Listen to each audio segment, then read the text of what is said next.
This is our layout room, which all the evidence starts out on its journey through the lab inside this room here.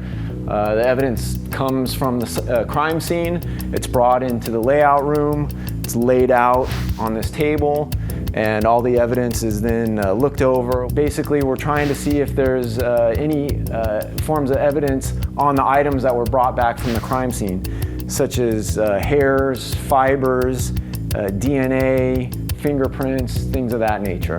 This is our newest set in the lab. It's a reference laboratory where we have different reference samples, anything from hairs and fibers to grass samples or seeds or soil samples.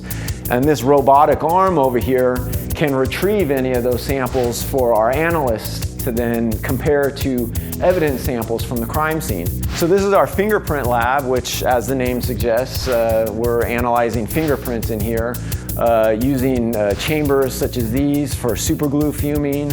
We're also using UV lighting, alternate lighting, different chemical dyes, anything that might allow you to better visualize a fingerprint from a victim or a suspect on any type of item, from a piece of paper to a gun or a knife. Over here we have our AV lab, or our audio-visual lab. If we have, let's say, a ransom call, and then we get a suspect, we can compare different wave signals from the suspect's voice and compare that to the voice that was in the ransom call. This is our trace evidence lab.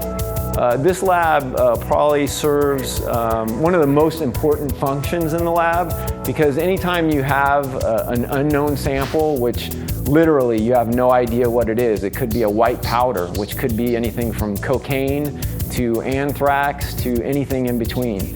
If you literally don't know what it is, it would come here into trace. One of the key instruments is the GCMS, or gas chromatograph mass spectrometer. And what it is designed to do is you can take that unknown sample, load it into one of these vials here, send it through the machine, and if it's a mixture of different components, it will actually separate those different components out. And then this portion of the instrument here, the mass spectrometer, will identify what those components are. And that's an inside look at our world here on CSI New York. Thanks for watching.